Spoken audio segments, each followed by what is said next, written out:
बिहार में 17वीं असेंबली के लिए इंतखाबी नतायज के बाद एनडीए 125 सीटों के साथ एक बार फिर अपने इक़्तिदार को बचाने में कामयाब रही। ताहम इस बार इक़्तिदार में पार्टियों का तवाज़ुन कुछ अलग है। नीतीश कुमार गर्चे वज़ीर आला रहेंगे, लेकिन इस बार बीजेपी बड़े भाई के किरदार में रहकर इक़्तिदार की कलीद अपने हाथों में रखेगी, क्योंकि एक तरफ जहां बीजेपी 20 सीटों के फायदे के साथ 74 सीटों पर कामयाब होकर अपने इत्तेहादी खेमे में सबसे बड़ी पार्टी बनकर उभरी है। भारत माता की, भारत माता की, भारत माता की। नमस्कार। वहीं जेडीयू 28 सीटों के नुकसान के साथ पिछली बार की 71 सीटों से फिसलकर महज 43 सीटों पर सिमट चुकी है। मुबस्सरीन का ख्याल है कि जेडीयू की हार में लोक जनशक्ति पार्टी का बड़ा किरदार रहा है, जिसने बिहार में एनडीए इत्तेहाद का हिस्सा न रहते हुए भी एक तरफ तो बीजेपी की अलल ऐलान हिमायत की और पार्टी के कई साबिक लीडरों को टिकट दिए, दूसरी तरफ नीतीश कुमार के खिलाफ जमकर इंतखाबी तशहीर की। वैसे एलजेपी कामयाब तो एक ही सीट पर हुई, लेकिन उसने जेडीयू को कम से कम 30 सीटों पर कामयाब नहीं होने दिया। नतायज के बाद जेडीयू को कहना पड़ा कि कुछ तो अपनों और कुछ बेगानों ने उसे इस मकाम तक पहुंचा दिया है। बहरकैफ इसमें कोई शक नहीं कि अब रियासत में जेडीयू की हैसियत पहले जैसी नहीं होगी और बीजेपी को अपने एजेंडों के नफाज में कोई ख़ास दिक्कत पेश नहीं आएगी।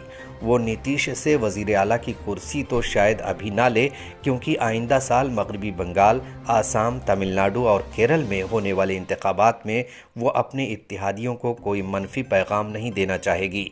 बिहार के हालिया इंतखाबात में तशहीर के दौरान गर्चे तेजस्वी यादव की रैलियों में लोगों का हुजूम नजर आया, लेकिन पार्टी को पिछली बार के मुकाबले 5 सीटों के नुकसान के साथ 80 की बजाय 75 सीटों पर ही इक्तिफा करना पड़ा।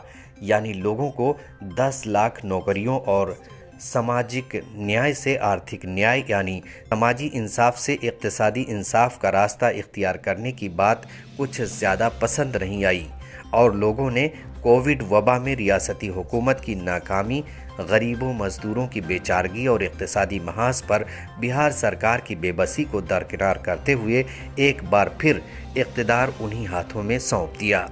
आरजेडी की अहम इत्तेहादी कांग्रेस भी अगर पिछली बार के मुकाबले 8 सीटें गंवाकर महज 19 सीटों पर नहीं आती तो भी महागठबंधन को कुछ राहत ज़रूर मिली होती।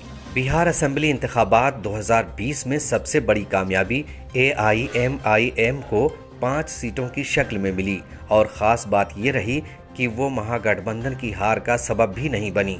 हाँ, ऐसा लगता है कि मुस्लिम अक्सरियती सीमांचल इलाके में उसने अपनी पकड़ मजबूत कर ली है और अक़लियतों को शायद लगने लगा है कि उनकी भी अपनी एक पार्टी होनी चाहिए।